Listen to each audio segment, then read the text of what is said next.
guys, it is me, RandomJosh, and I'm back again with another Face Mask Friday. And today, as you can see, we have got full beat on. Number one, amazing products that we're using. Super excited for you to get to check them out. Number two, this is going to be the beginning of a little bit of a mini-series surrounding RuPaul's Drag Race All-Stars in anticipation for the All-Star 6 finale, which will be coming in September. So we'll be doing a look from, well, an inspired look from the promotions of each of the All-Star seasons. So here is my look for season 1. If you want to see a bit more on how I got that, then stay tuned. So we are starting this tutorial off, of course, by priming the skin. So here I'm just using my Maybelline Master Prime in both anti-redness primer, which is number 30, if you can see here, and also the pore minimizing primer, which is number 10. So just trying to get a nice even base there, using the green one to cancel out all those red tones from acne, and then mainly focusing the pore minimizing one on the T-zone there where I've got a bit more enlarged pores. And then we're jumping in with our Fenty Beauty Pro Filter Soft Matte Long Wear Foundation, and just using a nice little buffing brush there just to buff that through the face, just making sure our coverage is nice and even there. Yeah, I prefer now to use the brush a lot more than just the beauty blender. I find the brush, I can get a lot more blending through that.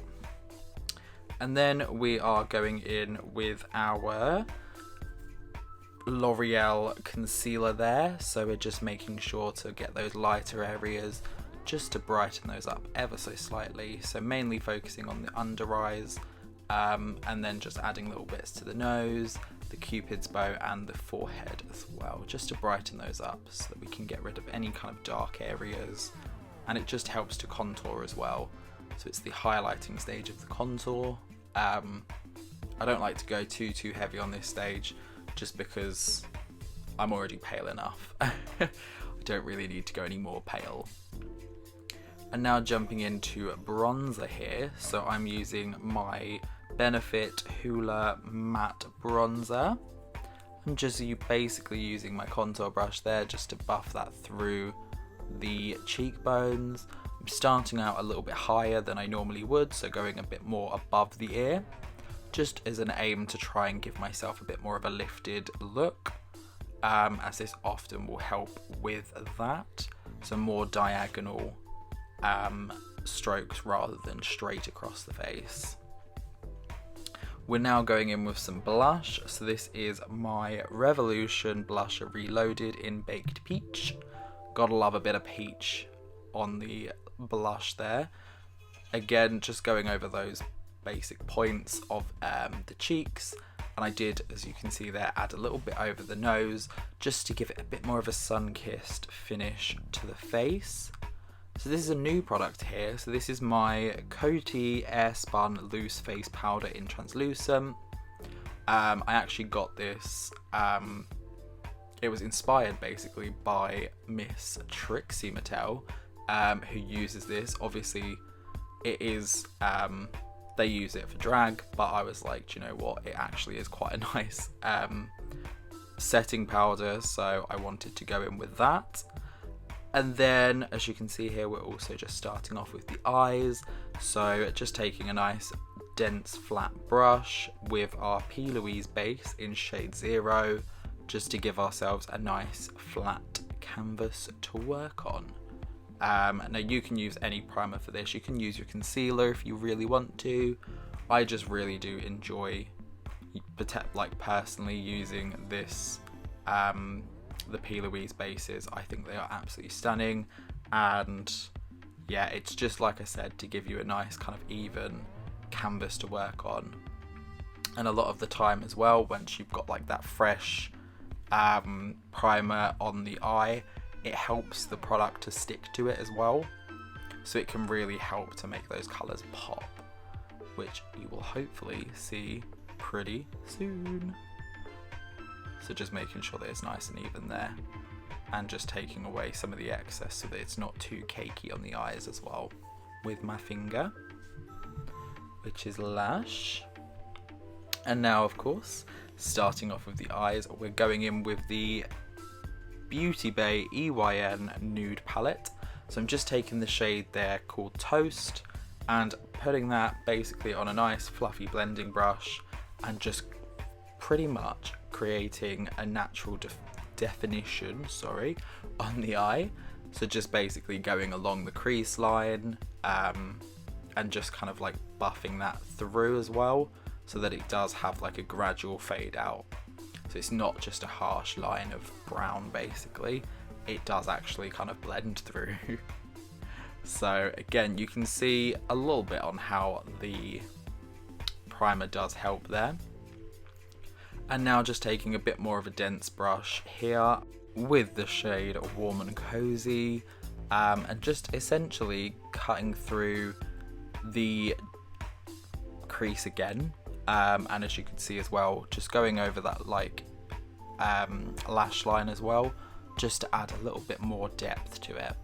So the dense brush will help just really pack in that colour a lot more, so it'll be a bit more defined, a bit more crazy, a bit more beautiful, which we love to see. And now we're on to pigments. Now this is my first time officially using these as well, so this is the shade Glam and Glow by Sample Beauty, and it is a shimmer pigment, and it is absolutely stunning. So I'm basically just popping that over the main eye. I think it really works well with these shades as well, because it's kind of like a metallic-y duochrome shift, which I live for. So yeah, just basically packing that over the eye just to give us a real nice nude base. And now we're actually getting into the fun part. So you can see there I went and got myself a little dish of some water, and now we're actually going in with a load of the different Sample Beauty pigments that I purchased purchased them a while ago.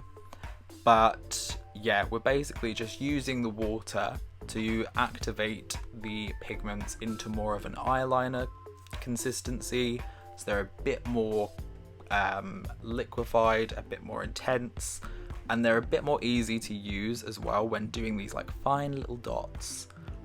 Still can be a little bit tricky, won't lie. As you can see, we are struggling a little bit, especially when it comes to symmetry, but I tried my hardest to make it as symmetrical as possible. Of course, if you want the full list of the different pigments that I used, they will be in the description below, because there is a lot of them. But honestly, if you wanted to recreate a look similar to this, if you've got a kind of bright rainbow palette, that would work just as well. I just felt like using my pigments for once. So yeah, we're starting mainly at the inner corner with the purple shades there, and then just slowly, as you can see now, working out with blues, and just trying to slowly transition through the rainbow shades, just dotting them pretty much wherever it feels like it's right. Now looking back at this, I definitely did a reasonable amount on the inner corner, but I feel like potentially if I was to do this again, I'd go with a bit more dottage, as you might say, on the rest of the eye, just because there was still quite a lot of blank space. But I do still like the finished outcome from this. But yeah, just literally using a tiny little liner brush just to try and really emphasize those dots.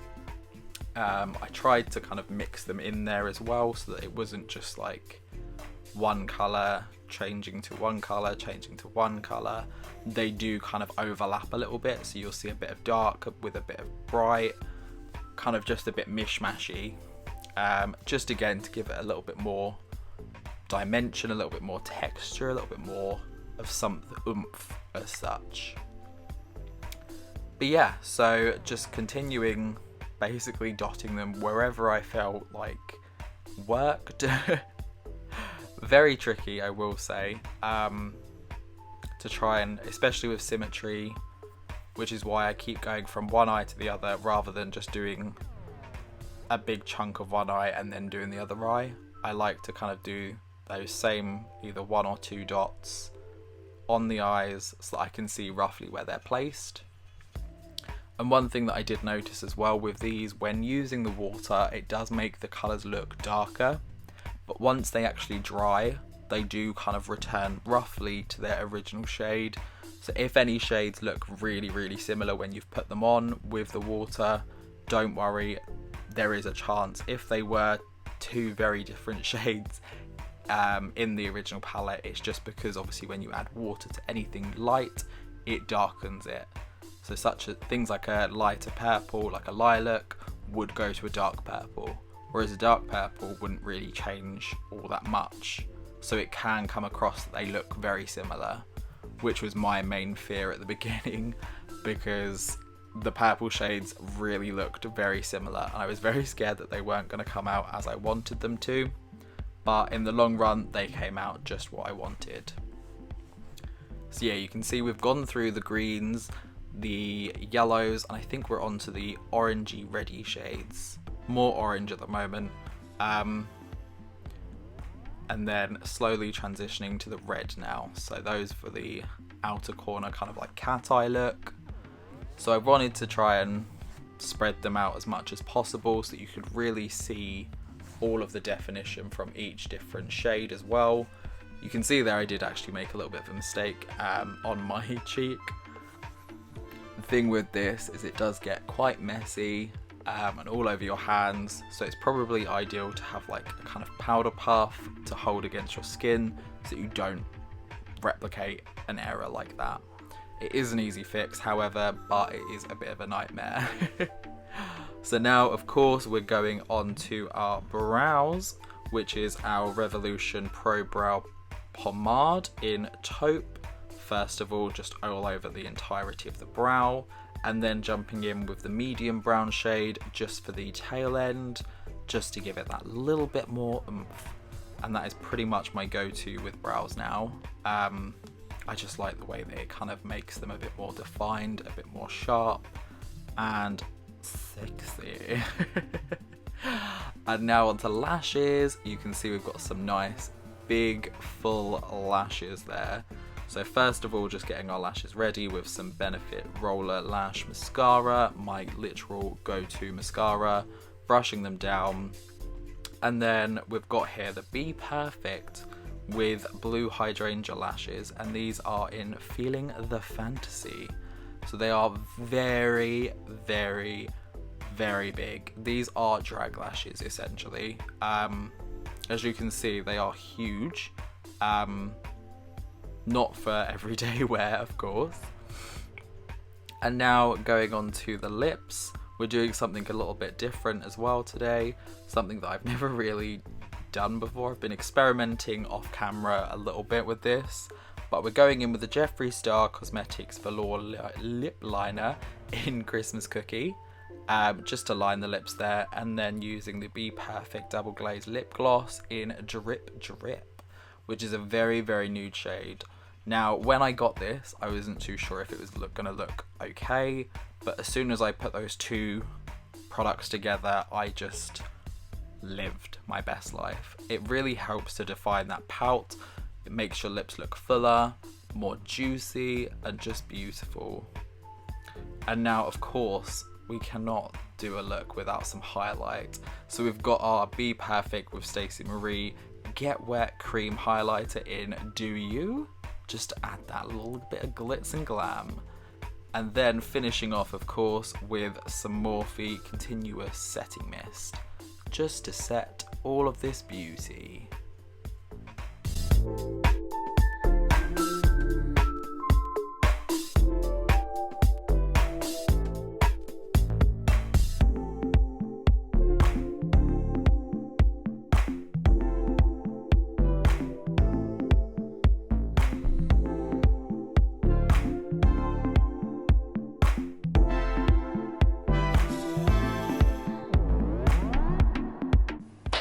Alrighty there guys, thank you so much for staying tuned for this tutorial. Super easy, super like subtle as well. I wanted to go with the big lashes just to add a little bit of statement, but I really like the subtlety of everything else barring the lashes. But yeah, I really do hope that you did enjoy this. Make sure to stay tuned next week for All Stars 2. Ooh! But anyway, thank you again so much for watching, and I will see each and every one of you guys in the next video. Peace out, bitches!